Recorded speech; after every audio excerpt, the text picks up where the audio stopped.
solid fat burn workout ang ipapakita ko sa inyo. Sobrang hirap na itong workout na to. Pero titiisin natin. Siyempre, unang-una, warm-up set muna tayo. Okay?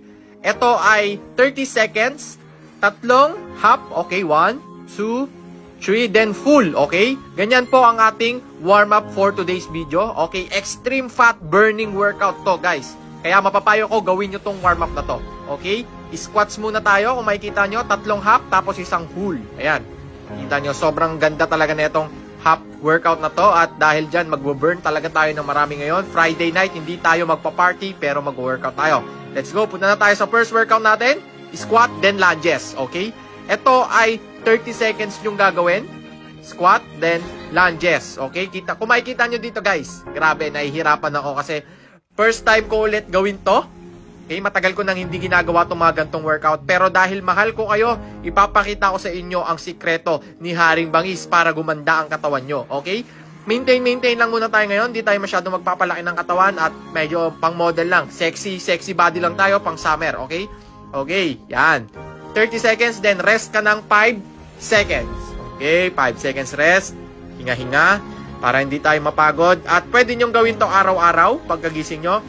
Kaya ako tinawag to na extreme fat burn workout kasi medyo mahirap to. Next workout natin, jumping lunges. Ayan o, kung makikita nyo medyo nawawala ako sa balance. Ibig sabihin, mahirap talaga tong workout na to. Pero kung gusto mo talaga ng extreme fat burn, eto na ang para sa iyo. Okay? Ayan o, lunges, alternate lunges yan na may kasamang jumping. Okay? 30 seconds, then pahinga ulit. Pahinga ulit. Mas maganda kung may timer kayo dito para mas accurate yung ginagawa nyo. Okay? 5 seconds pahinga. Then, kailangan natin kumuha netong next workout natin ng kettlebell. Okay? Paano ba ito? Gagamitin natin dito. Ayan. So, makikita nyo, konting squat. Then, kung makikita nyo dito, naka-lean forward yung body ko. Tapos, inaangat ko ang dumbbell. Ay, ang kettlebell pala. Okay? Target area nito, syempre, merong konti sa butt, lower back, at saka sa ating shoulder. Okay? Sobrang ganda netong workout na to. Full body fat burn to. Lahat ng buong katawan nyo mababurn dito. 4 na ulit yung gagawin tong workout na to. Ito ay sunod-sunod yung gagawin. Tapos 4 na ulit yung gagawin. Okay?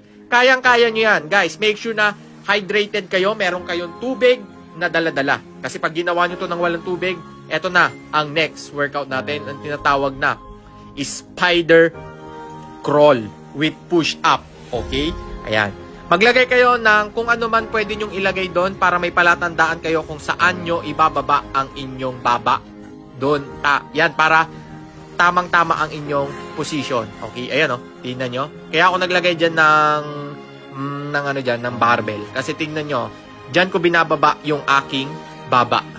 Yan. Then, spider crawl. Then, down.